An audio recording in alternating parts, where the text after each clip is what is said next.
model car fans. Welcome to the Muscle Car Modeler. My name is Revell, and this week's build is a 68 Dodge Charger RT. And for 1968, Dodge had a hit on their hands with this car. The Charger was just a runaway smash hit compared to the Charger from the previous year. The 66 and 67, which was the first all Charger body, even though they did have a 65 Charger package on the Dart.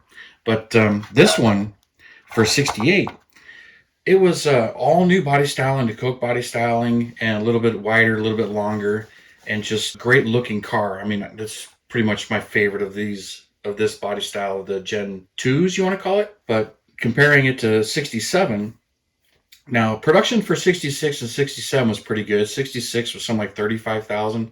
67 was down to like 14,000 units.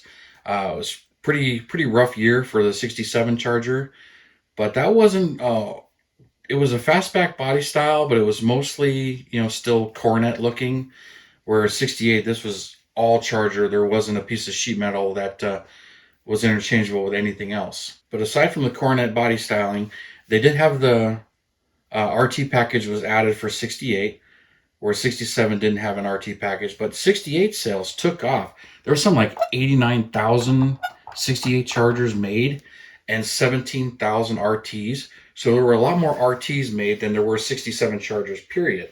And of course, the RT package gave you all the performance goodies, and it came standard with a 440, and you can upgrade to the Hemi. And it was also part of the Scat Pack package, which is, it's got the bumblebee stripes on the back, as they called it. And, pretty nice car and loaded up. And this one, I put a vinyl top on it and had a good time building it. But this one, I kept it kind of simple, left it with a regular 440 in it. Didn't put the Hemi in this one. But it could be, built either way, really. I did this one with the 440 that was standard in the RT. And the 68, the motors were Chrysler blue. They were not the Hemi orange color, or Chrysler engine orange. They really didn't call the motor Hemi orange. Chrysler engine red and Chrysler engine orange. And for 69, but 68, it was blue. So I did this one just like that. For 68, it would be blue. And I had some fun with it. I went with a bright red exterior and vinyl top and black interior. But I just really like these 68 Chargers. As you can tell, as I shown one of the other ones I built as well. But when it came to this one, I built this one from the monogram kit. And interesting, or Revell monogram. I'm pretty sure it says Revell on the box.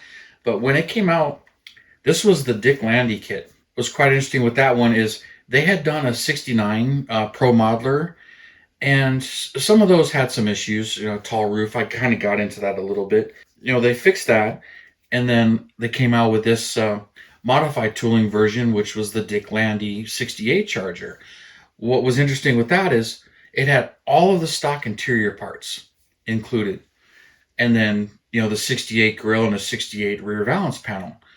So I realized it did not have a stock hood. You could not build it stock out of the box on that one. It had a Hemi engine in it, but it was the race Hemi. It didn't have all of the stock parts, like stock air cleaner for that, stock manifolds. I believe it had headers. And of course, race tires. It really didn't have the stock wheels and tires in that kit as well. Now, we all know eventually Revell Monogram reissued the 68 by adding the dog dish wheels and the stock caps, and then including the stock parts from the 69 kit all in one box. So then now you can finally build a stock 68 Charger out of one box from Revell. But at the time, the Dick Landy kit, it only had the race parts. So you had to get a 69 kit to do the stock one. So that's what I did. I bought the Dick Landy kit intending to build this car. And so I went ahead and did that. But I used the 69 body because I wanted the vinyl top. The 69 kit had a vinyl top. The 68 kit had a smooth top, which is great and more desirable, especially if you want to do a General Lee replica. But it has a small amount of the vinyl top right here, so you still got to sand a little bit of the corner. But it has a smooth top. But surprisingly, both kits, even the 68 body at the time, it had the 69 marker lights. And in the directions, it told you to put putty on there, sand them smooth, and it gave you the 68 marker lights as decals. So it made using either body really easy because it really was the 69 body in the kit, and you just had to fill it and use the decal marker lights. Now the newest version that you can build all stock has no marker lights molded into the body. So you have the decals for 68, but if you want to make it a 69, it doesn't have any marker lights on it either. But what's fine, okay, if you want to make a General Lee, because a lot of the General Lee cars, when you look at them, the marker lights are missing. And I think they just did that. It was easier for them to, fill them in than worry about them there, especially as often the General Lee cars got damaged. But interestingly, I built this one, and it was one of my first kit bash projects, but it really wasn't that hard of a kit bash. Yeah, you needed two kits, but they were based on the same tooling and everything fit. This kit has a beautiful chassis, makes it really easy to paint and detail, and it has the appropriate Dana 60 rear end for 4-speed. It does have the 4-speed and the 440. You can easily swap it to the Hemi engine, no real problem there. Kind of done that on some of the others. So the front suspension can be kind of high. Now, I did use the wheels from one of the Dart kits, the 68 or 69 Darts. I'll show those box arts as well. So I got a set of wheels from that to use to get these hubcaps. But this was a fun kit. It can be a little challenging sometimes to get the front valance in and the suspension all to fit because it's a little finicky and tight fitting. But if you get everything square and in there as you're building it, it goes together really nicely. Engine, I use the 68s or the 69s stock 440. So I just painted it the 68 colors and put the decals and everything on there. But that's right from the kit. I really didn't do anything more to it. This stripe, though, was Fred Katie. I used those there. I got a nice thumbprint on there now, but I'll clean that off later. And that's really the only decal I needed to get because you really don't get that stripe. Even though it really kind of should follow the trunk lid a little bit better. That's the way it is. And I just got some of the rest of the detailing. And the full-on 68 interior, which love the 68 interior. It's just one of my favorites. Really do enjoy these and like these. And if you've been following, I've showed about last year. I showed my other one. So those of you that are real curious about how this compares to the MPC kit, I think this one, it's pretty much the same size as the MPC. Here's an MPC. This is actually a Model Haas copy of MPC, but they are literally the same size and same scale. I just think the grill and bumper just look a little bit better on this one than this one. But other than that, they're pretty much identical and very comparable. But for what it costs to find at MPC, this kit is just great detail and just as good, in my opinion. There's just a few things where I think this shines a little bit better than that one, but there's a lot more to this kit, especially when it comes to the value and everything. Just a little bit more finicky to put together. But also, kind of funny with this, this is one of my first show winners. So I'll throw a picture up, actually a couple.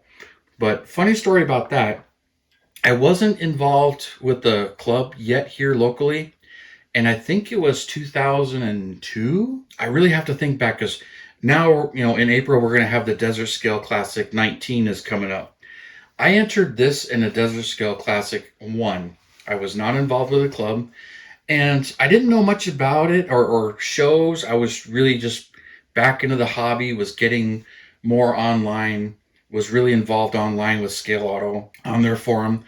And my goal was to bring a bunch of my models and get them photographed to hopefully be in Scale Auto, the contest annual.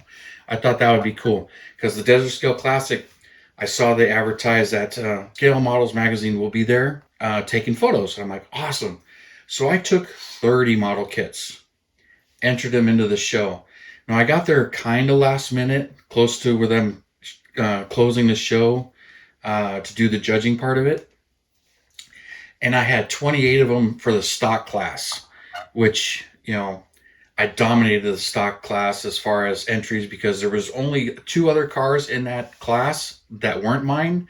And then here's a photo that was taken by somebody there, Lucas C, actually took this photo and he provided it for me, and I've seen it a couple of times, but not, this is my copy of his photo. All but two of the cars in this photo are mine, and that's just what I did. And I really wasn't concerned about winning a trophy. Like I said, I was trying to get as many of them there, and hopefully I can get photos taken for the show. But the ironic part is, this is the one that actually won the class. I got first place with this one, and with a no sweeps rule, the other two cars got second and third. But they were beautiful cars and very deserving. So no qualms about that at all. But so I walked out of there with a first place trophy for this one, and I was just ecstatic. And for me, this one wanted to be built, and it worked out really nicely, and I really had like no issues building it. It just it seemed like it really wanted to go together, and just came out awesome as far as I'm concerned. And of course, I love all my models. They're, like family to me, but I haven't shown you this one yet, but I wanted to show it to you this particular weekend. So it's kind of an all Mopar weekend for you. Oh, and one more thing. Forgot to mention, the model kits, they come with a stand. So I put like the race Hemi engine together, but I had to find a stock air cleaner and put that on it. So that air cleaner came from one of the 67 Charger. Actually, I think it was the 67 GTX is where the air cleaner came from, but it's similar tooling, and it drops right on this engine and all that. So there's the race engine, but with the stock air cleaner from the 67 GTX thrown on there to stand it up. So since I had an extra engine, and it comes with a stand and the headers and everything, I built this. So figured you guys would enjoy it. And then, guys, those of you who watch this and enjoy my channel and you like my content, please subscribe, hit that thumbs up, the bell button. You get my latest uploads and all of that jazz. You know how that is. And you guys leave your comments. I love those, and I love responding to them. You guys have a wonderful weekend, and I will see you next Saturday.